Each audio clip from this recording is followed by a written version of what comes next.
ایک حدیث پاک میں ہے کہ حضرت موسیٰ علیہ السلام نے پوچھا، اے اللہ، جب کوئی بندہ تیرے پاس آتا ہے جو نیکوکار ہو اور پکارتا ہے ماذا تقول لہ، آپ جواب میں کیا کہتے ہیں؟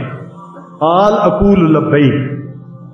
اللہ فرماتے ہیں کہ جو میرے پاس در پر آتا ہے، مجھے پکارتا ہے، میں لبیک کہتا ہوں۔ قال فالزاہد، پوچھا کہ اگر کوئی زاہد آئے جو دنیا سے ایک طرف ہو چکا ہو، خواہشات دنیا کو چھوڑ چکا ہو، قال اقول لبیک، اللہ نے فرمایا کہ جب ایسا زاہد میرے در پر آ کر معافی مانگتا ہے تو میں لبیک کہتا ہوں۔ قال فالصائم، پوچھا اگر روزے دار آئے اور آپ کو پکارے، قال اقول لبیک، فرمایا کہ میں لبیک کہتا ہوں۔ قال فالعاصی، موسیٰ علیہ السلام نے پوچھا اگر کوئی گناہگار آپ کے در پر آ کر آپ کو پکارے، قال، اللہ نے فرمایا اقول لبیک لبیک لبیک، میں 3 مرتبہ اس گناہگار بندے کو لبیک لبیک کہتا ہوں۔ اللہ اکبر۔ اور پھر اس کا جواب دیا، فرمایا کہ جتنے لوگوں کی بات تم نے پوچھی، کل واحد من ہؤلاء یتوکل علی عملہ، یہ سارے کے سارے جن نیکوں کا تم نے تذکرہ کیا، ان کو اپنے اعمال پر توکل تھی، امید تھی کہ جی میں نے نیک عمل کیے ہوئے ہیں۔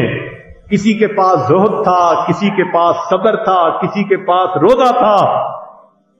کل واحد من ہؤلاء یتوکل علی عملہ والعاصی یتوکل علی رحمتی، اور عاصی کے توکل میری رحمت پر تھی۔ وانا لا اخیب عبدا اتکل علی، میں اس بندے کو نا امید نہیں کرتا جو میری رحمت پر توکل کرتا ہے۔ لانی قلت ومن یتوکل علی اللہ فہو حسبہ، کہ جو مجھ پر توکل، اللہ پر توکل کرتے ہیں، اللہ اس کو کافی ہو جاتا ہے۔ گنہگار بندے کو نیکیاں تو ہوتی نہیں، بس اللہ کی رحمت کا سہارا ہوتا ہے۔ اللہ اکبر کبیرہ، یا رب ان عظمت ذنوبی کثیرہ فلقد علمت بان عفوک العفوک اعظم، ان کان لا یرجوک الا محسن فمن الذی یرجو ویدعو المجرم ما لی الیک وسیلۃ الا الرجاء وجمیل عفوک ثم انی مسلم۔ بدل دے دل کی دنیا، دل بدل دے،